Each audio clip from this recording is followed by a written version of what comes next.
Hello friends, कैसे हैं आप सब। स्वागत है आप सभी का। उम्मीद करता हूं आप सब कुशल मंगल होंगे।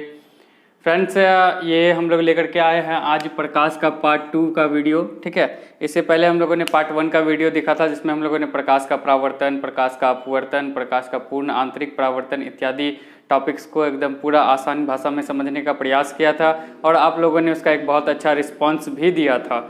ठीक है, तो आज जो कुछ चीज़ें क्या कहते हैं प्रकाश चैप्टर से बच गई हैं तो उनको हम लोग आज करने का प्रयास करेंगे। ठीक है, और इस वीडियो को अगर जैसा आप लोगों ने पहले वीडियो को प्यार दिया उसी तरह हम उम्मीद करेंगे कि ये वीडियो को भी आप ढेर सारा प्यार देंगे और जो भी समस्या है वो हमें कमेंट बॉक्स में लिख करके बताएंगे। इसके अलावा आप अगर आपको किसी भी टॉपिक का कोई प्रश्न अगर आपको पूछना हो तो हमारा टेलीग्राम चैनल है, तो टेलीग्राम चैनल का लिंक नीचे दिया हुआ है, तो उस लिंक पे आप क्लिक करके टेलीग्राम पे आप अपने जो भी चाहे प्रश्न पूछ सकते हैं। इसके अलावा आप इंस्टाग्राम चैनल पे भी प्रश्न पूछ सकते हैं। इंस्टाग्राम का भी लिंक डिस्क्रिप्शन में दिया हुआ है। ठीक है, तो चलिए शुरू करते हैं। शुरू करने से पहले प्रकाश से रिलेटेड कुछ इंपॉर्टेंट फैक्ट्स है उसको जानने का प्रयास करते हैं, जहां से डायरेक्ट जो है प्रश्न उठा करके पूछ दिया जाता है। ठीक है, तो सबसे पहले जानते हैं एक वैज्ञानिक है जिसका नाम है मैक्सवेल। मैक्सवेल वैज्ञानिक थे। इन्होंने क्या कहा था कि प्रकाश एक प्रकार का विद्युत चुंबकीय तरंग है। क्या है? प्रकाश एक प्रकार का विद्युत चुंबकीय तरंग है। ऐसा किसने कहा था? मैक्सवेल ने कहा था। डायरेक्ट प्रश्न पूछ दिया गया। एक बार ये भी पूछ दिया गया था कि हाँ मैक्सवेल ने ऐसा कब कहा था। ठीक है, तो मैक्सवेल ने ऐसा कहा था 1873 ईस्वी में। 1873 ईस्वी में। तो मैक्सवेल ने 1873 ईस्वी में कहा था कि प्रकाश जो है वो एक प्रकार का विद्युत तरंग है। तो यहाँ से डायरेक्ट एक प्रश्न आपका सॉल्व हो जाएगा। उसके अलावा ये जो आइंस्टीन है, इनका तो फिजिक्स में आप जानते हैं कि बहुत ही महत्वपूर्ण योगदान रहा है। तो आइंस्टीन ने क्या कहा था? आइंस्टीन ने 1905 ईस्वी में एक सिद्धांत दिया था। ठीक है, और इसको कहते हैं हम लोग फोटोन का सिद्धांत। ठीक, फोटोन का सिद्धांत। उससे पहले जानते हैं कि इसने का आइंस्टीन का क्या कहना था कि प्रकाश ऊर्जा के छोटे छोटे बंडल के समूह में यात्रा करता है। यानी प्रकाश जो ऐसे चल रहा होता है तो ये जो अपना यात्रा कर रहा होता है तो इसमें ढेर सारे छोटे छोटे जो क्या होते हैं ऊर्जा के छोटे छोटे बंडल होते हैं। ऊर्जा के छोटे छोटे कण होते हैं। कणों का जो बंडल होता है उसी बंडल के रूप में प्रकाश क्या करता है? यात्रा करता है। और इसी कण को हम लोग क्या कहते हैं? इसी कण को कहते हैं हम लोग फोटोन। ठीक है, इसी कण को कहते हैं फोटोन और इसी सिद्धांत को क्या कहते हैं? फोटोन का सिद्धांत। तो यही फोटोन का सिद्धांत आइंस्टीन ने 1905 ईस्वी में दिया था, जिस कारण उन्हें 1922 ईस्वी में नोबेल प्राइज से सम्मानित किया गया था। तो एक नोबेल प्राइज तो उनको मिला 1922 ईस्वी में। किस लिए? फोटोन के सिद्धांत के कारण। और फिजिक्स में अपना महत्वपूर्ण योगदान देने के कारण 1895 ईस्वी में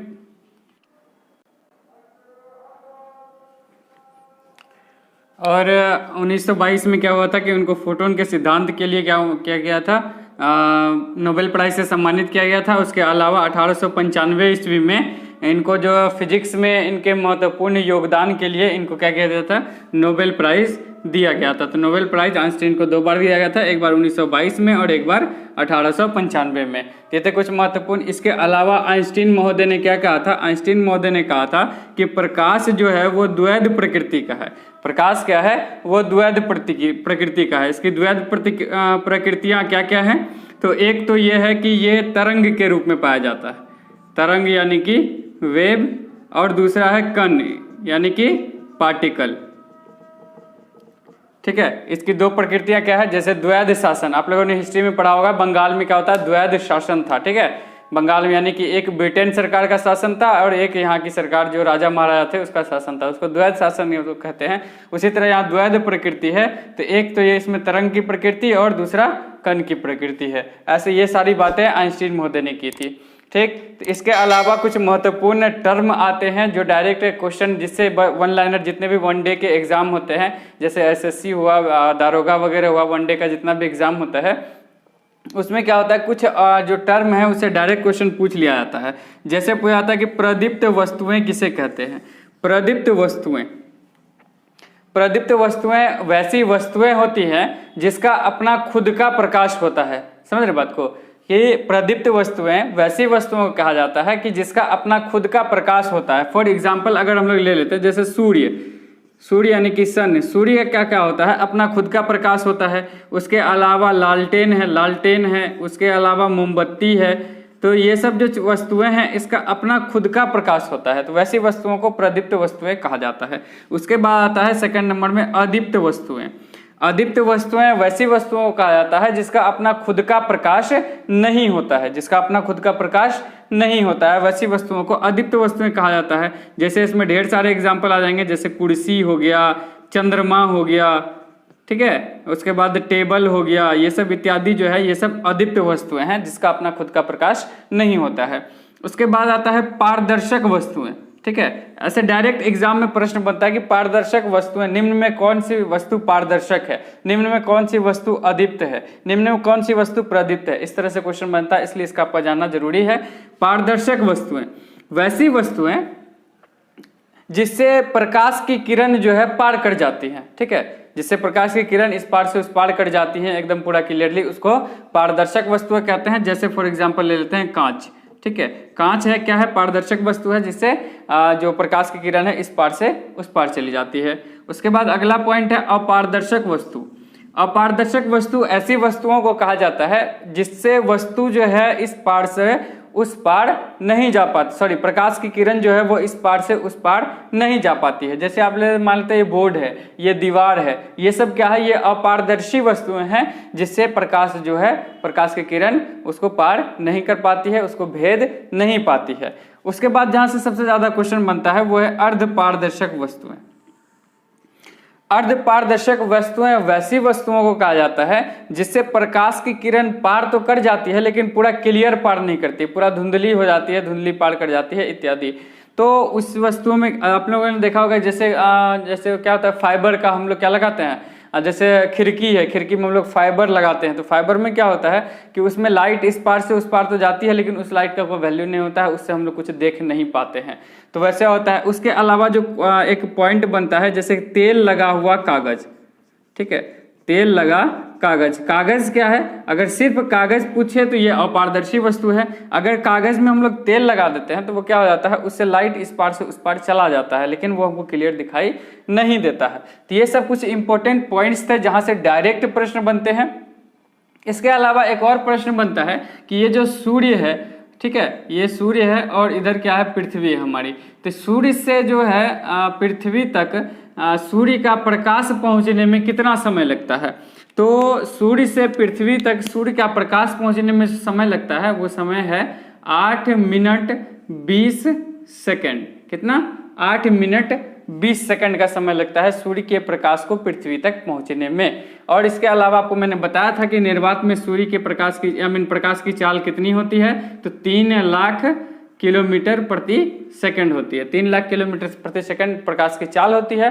तो अगर आप लोग यहाँ से सूर्य और पृथ्वी के बीच की दूरी निकालेंगे तो इसको आप सेकंड में चेंज कर लीजिएगा, गुना कर दीजिएगा, तो ये आपका लगभग निकल करके आएगा 150 मिलियन, ठीक है, लगभग में आपका थोड़ा सा ज्यादा आता है, तो 150 मिलियन लगभग आपका निकल के आएगा सूर्य और पृथ्वी के बीच की दूरी, ठीक है। तो ये कुछ इंपॉर्टेंट पॉइंट्स थे। अब आगे जो है हम लोग जो मेन टॉपिक है उस मेन टॉपिक पे फोकस करेंगे कि जैसे हम लोगों को दर्पण पढ़ना है, इंद्रधनुष पढ़ना है, रंग पढ़ना है, तो ये सारी चीजें अब हम लोग पढ़ेंगे इसके बाद, ठीक है।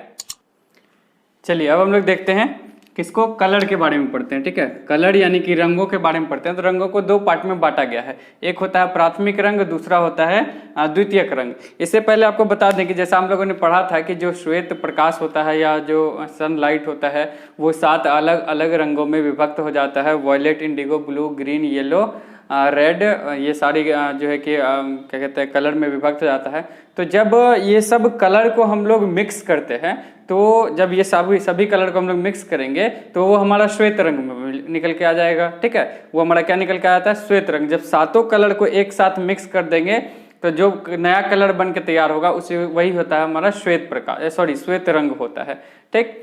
और ऐसे तो श्वेत रंग सच्चाई का प्रतीक भी है, ठीक है।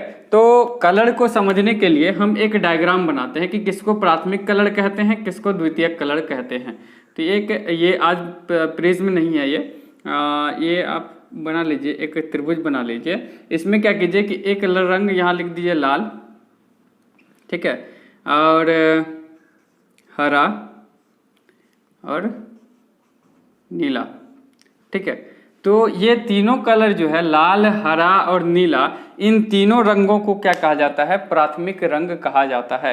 क्यों ऐसा प्राथमिक रंग कहा जाता है? कि बाकी रंग जो है लगभग सारे रंग इसी रंग से निकले हैं। ठीक है, इसी रंग में मिक्स होकर के तैयार होते हैं। इसके अलावा जो है कि इसलिए इसको क्या कहा जाता है? प्राथमिक रंग कहा जाता है। तो अगर पूछा जाए कि प्राथमिक रंग कौन कौन से हैं, तो प्राथमिक रंग है रेड, ब्लू और ग्रीन। ये तीन रंग जो है रेड, ब्लू और ग्रीन, ये तीनों रंग कौन कौन से हैं? प्राथमिक रंग है। अब देखिए क्या करते हैं कि इसको ऐसे समझते हैं, इसको इधर ले गए, इसको इधर ले गए और इसको इधर ले गए। यानी कि ये एक ऐसा पॉइंट है जहां पे क्या हो रहा है? तीनों रंग मिल रहा है। और ये क्या दर्शाता है कि हरा, नीला और लाल जब तीनों को मिला देंगे तो ये जो हमको कलर देगा वो कलर कैसा होगा? वो श्वेत रंग कलर होगा। ठीक है, उसके बाद अगर हम लोग लाल और हरा को मिक्स करते हैं, लाल और हरा को मिक्स करते हैं तो जो रंग हमारा निकल करके आता है वो होता है पीला। ठीक है, लाल हरा को मिक्स करने के बाद जो रंग निकल करके आता है वो होता है पीला। और लाल और नीला को जब हम लोग मिक्स करते हैं तो वो रंग जो हमारा निकल करके आता है वो होता है मैजेंडा। ठीक है, मैजेंडा कलर निकल करके आता है। उसके बाद हरा और नीला को जब हम लोग मिक्स करते हैं तो हरा और नीला को मिक्स करने के बाद जो रंग निकल करके आता है वो होता है पिकॉक नीला, या पिकॉक ब्लू भी इसको कहते हैं। पिकॉक मतलब मोर होता है, मोर के कलर का जो ब्लू होता है।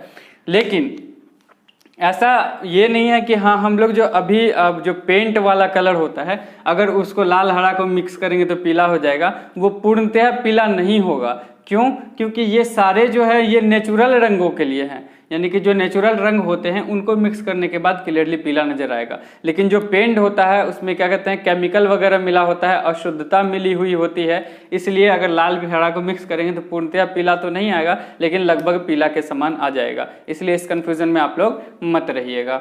इसके अलावा ये आप लोगों ने कलर पढ़ा, ठीक है, तो ये जो कलर है पीला, मैजेंडा और पिकॉक, पीला, मैजेंडा और पिकॉक नीला,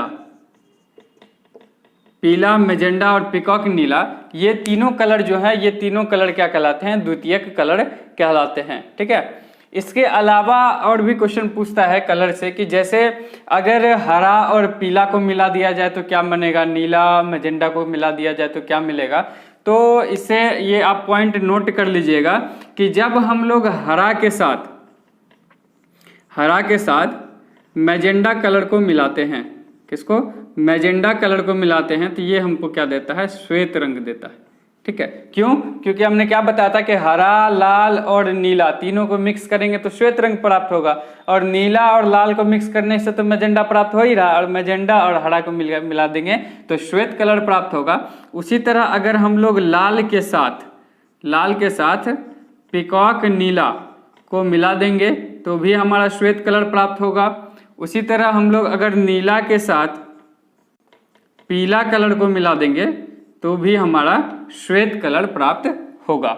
ठीक है, तो ये थे कलर से रिलेटेड कुछ महत्वपूर्ण जो बातें हैं जहां से डायरेक्ट प्रश्न बनती हैं। उन डायरेक्ट प्रश्न को आप लोग एकदम क्लियरली समझ गए होंगे, उम्मीद करते हैं कि हरा और लाल को मिलाते हैं तो पीला। अगर ये डायग्राम आपको समझ में आ गया है तो आपको सारा कलर भी समझ में आ जाएगा। बस याद रखना है आरबीजी, क्या? आरबीजी यानी कि रेड, ब्लू, ग्रीन, ये क्या है? प्राथमिक रंग है।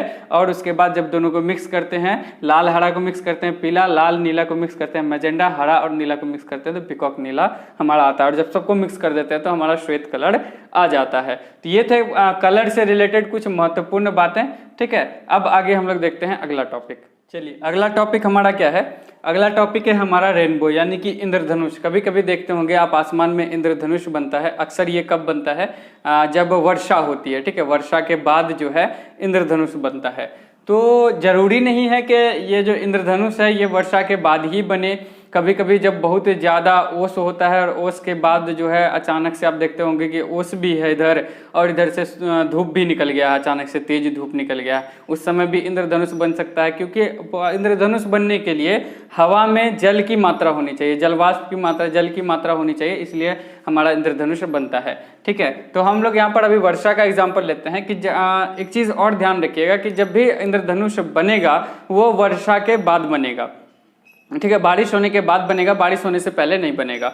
वर्षा के बाद बनने पे क्या होता है कि जो बारिश हो जाती है तो उसमें कभी कभी क्या होता है कि जो वर्षा की बूंद होती है ना, वर्षा की बूंद कुछ इस तरह से होती है। वर्षा की बूंद क्या होती है, हवा में मतलब ऐसे ऊपर से गिरती, तो जो छोटी बूंदें होती है, छोटे छोटे छोटे, उनको आने में टाइम लग जाता है, तो वो वर्षा के बाद तक वो हवा में ही रहती है। तो इसमें क्या होता है, इसमें 3 प्रकार की क्रिया होती है। ठीक है, जब वर्षा की ये छोटी छोटी बूंदें हवा में ही रह जाती हैं तो वर्षा खत्म हो जाती है। तो ये 3 प्रकार की क्रिया होती है। कौन कौन सी क्रिया होती है इसमें परावर्तन की क्रिया होती है, इसमें अपवर्तन की क्रिया होती है और इसमें पूर्ण आंतरिक परावर्तन की क्रिया भी होती है। यहाँ से डायरेक्ट क्वेश्चन पूछा हुआ था कि हाँ, जो वर्षा की बूंदें हैं उसमें किस प्रकार की क्रिया होती है इंद्रधनुष बनने के समय।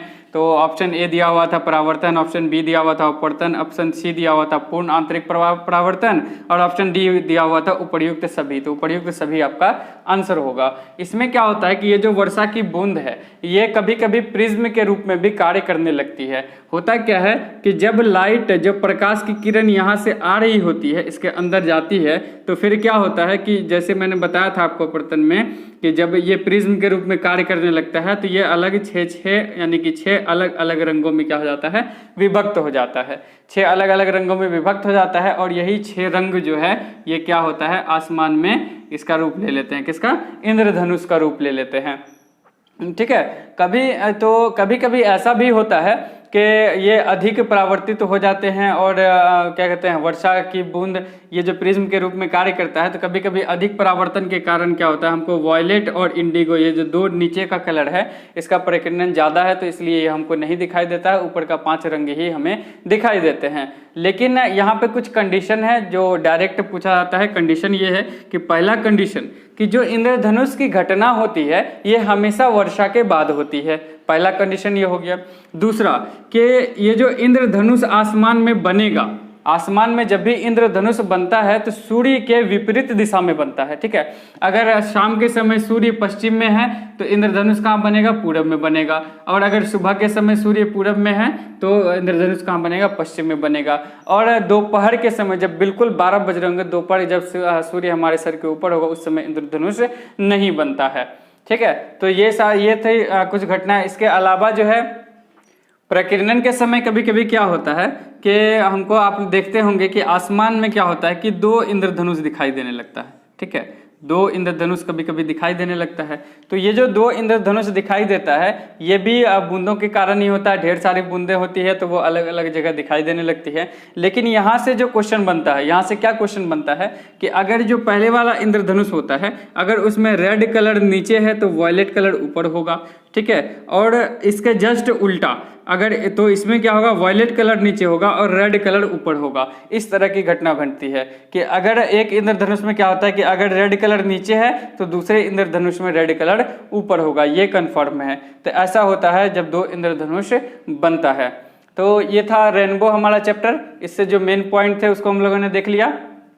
अब हम लोग देखते हैं जो अगला इम्पोर्टेंट जो हमारा है, डिफ्रैक्शन ऑफ लाइट। आइए चलिए हम लोग अगला पॉइंट, अगला टॉपिक देख लेते हैं। अगला टॉपिक है प्रकाश का वर्ण विक्षेपण। प्रकाश का वर्ण विक्षेपण मतलब डिस्पर्शन ऑफ लाइट।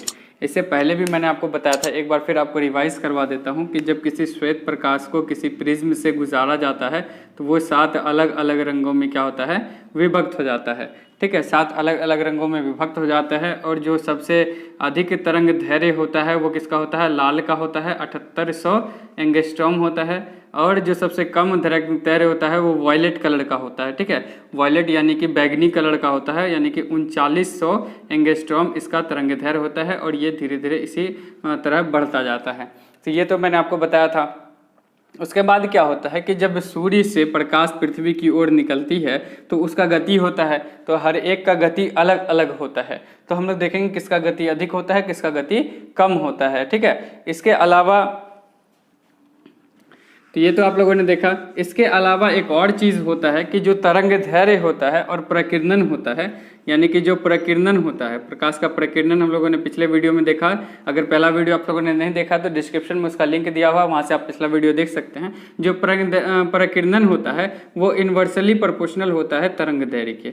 तरंग दैर्घ्य जिसको हम लोग लैम्डा से डिनोट करते हैं, तरंग दैर्घ्य, यानी कि अगर प्रकीर्णन अधिक होगा तो तरंग दैर्घ्य कम होगा, और तरंग दैर्घ्य अगर अधिक होगा तो प्रकीर्णन कम होगा। इसलिए हमने क्या बताया था कि जो लाल कलर है, लाल कलर का क्या होता है, तरंग दैर्घ्य जो होता है वो अधिक होता है, जिस कारण वो कम प्रकीर्णन करता है, यानी कि कम मुड़ता है, वो अपने पथ में उसके कम परिवर्तन कम होता है। और जो वॉयलेट कलर होता है उसका तरंग दैर्घ्य जो है वो कम होने के कारण वो अधिक बिखरता है, अधिक उसके पथ में परिवर्तन होता है। तो इस तरह प्रकीर्णन जो होता है वो इन्वर्सली प्रोपोर्शनल किसके होता है, तरंग दैर्घ्य के होता है। ठीक है, ये दो बातें आप लोगों ने जानी। इसके बाद हम लोग देखते हैं, इसके बाद है कि जो गति होती है, गति सबसे अधिक होती है लाल कलर की। ठीक है, लाल कलर जिसका जो है कि ताकत ज़्यादा होगा, जैसे आप लोग मोटरसाइकिल देखते हैं, जैसे एक मोटरसाइकिल है बुलेट, एक मोटरसाइकिल है प्लेटिना। बुलेट का ताकत ज़्यादा है तो वो स्पीड ज़्यादा पकड़ता है, प्लेटिना का पावर कम है तो वो कम स्पीड पकड़ता है बुलेट के मुकाबले में। तो ये समझिए कि इसका तरंग दैर्घ्य क्या है, उसका पावर है, पिछले वीडियो में मैंने आपको बताया था। तो तरंग दैर्घ्य ज़्यादा होगा तो उसकी गति भी ज़्यादा होगी, यानी लाल की गति क्या होती है, सर्वाधिक होती है, और सबसे कम किसकी होती है, वॉयलेट कलर की होती है। जो बैगनी कलर होता है वॉयलेट की सबसे कम होती है। और इसका जस्ट अपोजिट, जैसे अभी मैंने आपको बताया इन्वर्सली प्रोपोर्शनल, जो अपवर्तनांक होता है, बिखरने की शक्ति होती है, वो वॉयलेट की क्या होती है, सर्वाधिक होती है, और लाल कलर की क्या होती है, सबसे कम बिखरने की शक्ति होती है। इसके अलावा जो अगर प्रश्न पूछें कि जो पौधे जो भोजन बनाने की प्रक्रिया करते हैं, यानी कि जिसको हम लोग फोटोसिंथेसिस की प्रक्रिया कहते हैं, पौधे अपना भोजन जो बनाते हैं,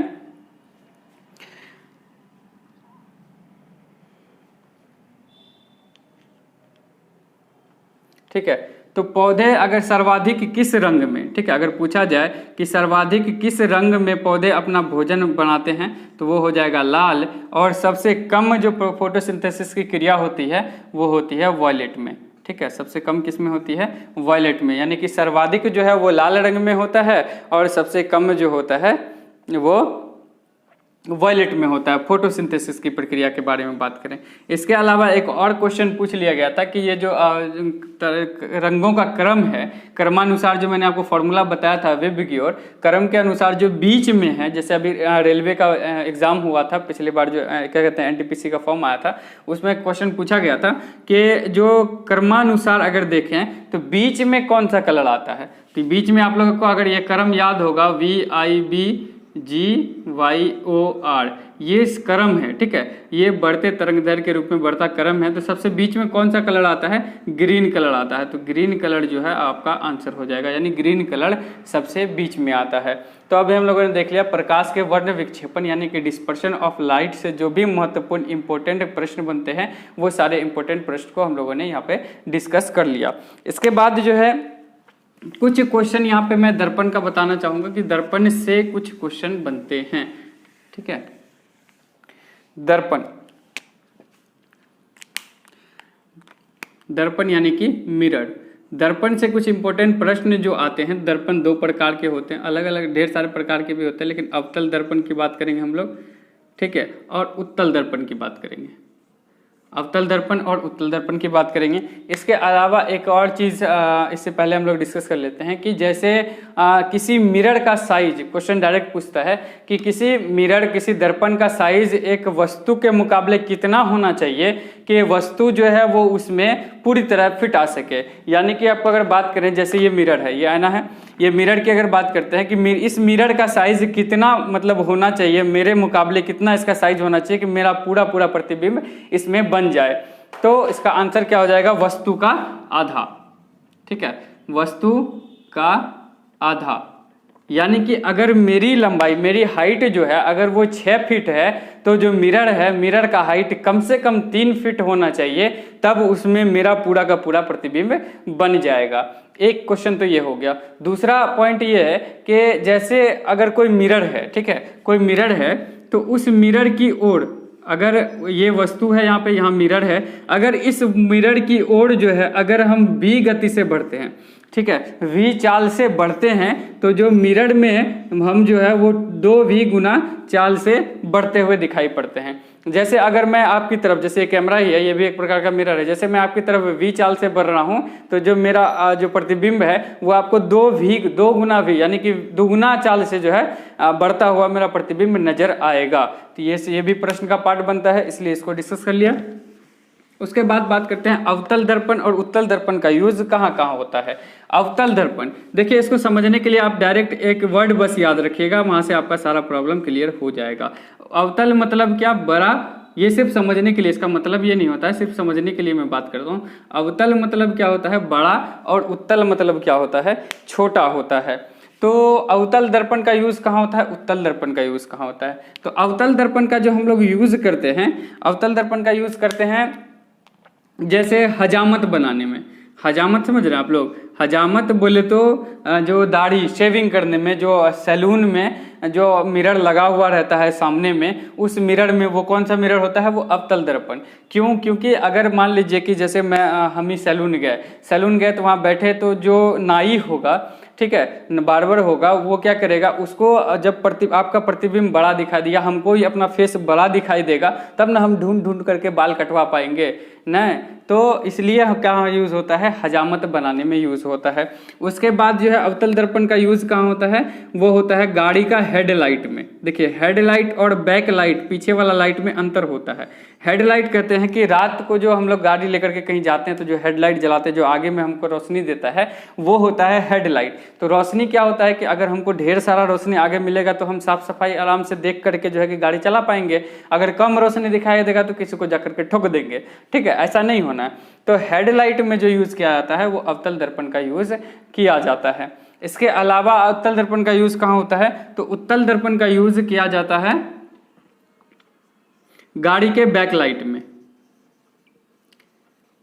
बैक मिरर में। जो देखते हैं कि आप ऐसे ऐसे गाड़ी चला रहे हैं और इधर जो आईना लगा हुआ रहता है इस तरह से कि जिसमें हम लोग पीछे की वस्तु देख पाते हैं, तो यानी कि दूर की वस्तु को हम लोग छोटा करके ही, लेकिन छोटे उसको क्या कहते हैं, अच्छे क्लियर हमको नजर दिखाता है, कौन, वो दिखाता है उत्तल दर्पण, ठीक है। तो दूर की वस्तु को उत्तल दर्पण में हम लोग देख पाते हैं। उसके अलावा इसका तो बस यही एक एग्जाम्पल है जहाँ से क्वेश्चन बनता है। अवतल दर्पण का एक और एग्जाम्पल देख लेते हैं कि जो डॉक्टर होते हैं ना, डॉक्टर आँख कान नाक गला का डॉक्टर होता है, तो वो देखते होंगे कि जब आपको कभी कान नाक का प्रॉब्लम हुआ होगा, तो वो कान में एक पतला सा चीज़ होता है, उसको दिखा करके ऐसे करके देखते हैं। तो वहाँ पर भी किसका यूज़ होता है, तो वो डॉक्टर भी वहाँ पे अवतल दर्पण का, अवतल मिरर का यूज़ करते हैं, ताकि उसको अंदर की चीज़ बड़ी दिखाई दे और आपका प्रॉब्लम सॉल्व हो सके। इसके अलावा एक चीज और पूछा जाता है कि दर्पण का सूत्र, डायरेक्ट सिर्फ सूत्र पूछ लिया जाता है, दर्पण का सूत्र क्या होता है। तो दर्पण का सूत्र होता है 1/u प्लस 1/v बराबर 1/f। ये होता है दर्पण सूत्र। ये डायरेक्ट यहाँ से पूछ लिया जाता है कि दर्पण सूत्र क्या होता है। और अगर इसमें कभी कभी ये प्रॉब्लम होता है कि आपको पूछ लिया जाता है कि v क्या है, u क्या है, तो इसको याद रखने के लिए जो u होता है ना, वो बिंब दूरी होता है। क्या होता है, बिंब दूरी।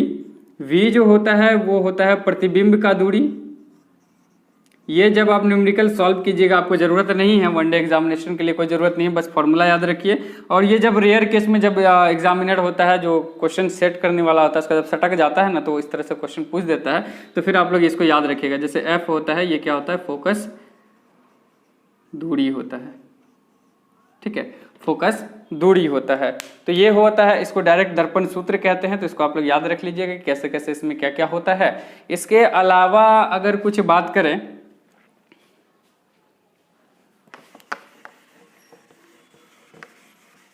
इसके अलावा कुछ एक और लास्ट इम्पोर्टेंट पॉइंट है कि वो क्या है कि जैसे अगर पूछा जाए कि अगर एक दर्पण यहाँ है यानी कि M1 यानी मिरर 1 यहाँ है, मिरर 2 यहाँ है। जैसे हजामत बनाने के लिए आप लोग देखते होंगे कि एक आईना आगे लगा हुआ रहता है, एक आईना पीछे लगा हुआ रहता है, जिसमें हम लोग को अपना आगे भी नजर आता है और पीछे भी नजर आता है। तो उसमें क्या होता है कि आईना आप देखते होंगे हल्का एंगल में मुड़ा हुआ होता है। तो एंगल में जो मुड़ा हुआ होता है तो उसमें 1 2 3 4 ढेर सारा हमारा सर आगे भी और पीछे भी नजर आता है। तो वही पूछा गया है कि अगर कितने एंगल पे अगर रखा जाए, मिरर को कितने एंगल पे झुकाया जाए, अगर 2 मिरर को किसी एंगल पे झुकाते हैं तो कितने प्रतिबिंब की संख्या कितनी बनती है, तो उसको निकालेंगे। उसको हम लोग निकालते हैं 3 तरीके से, ठीक है।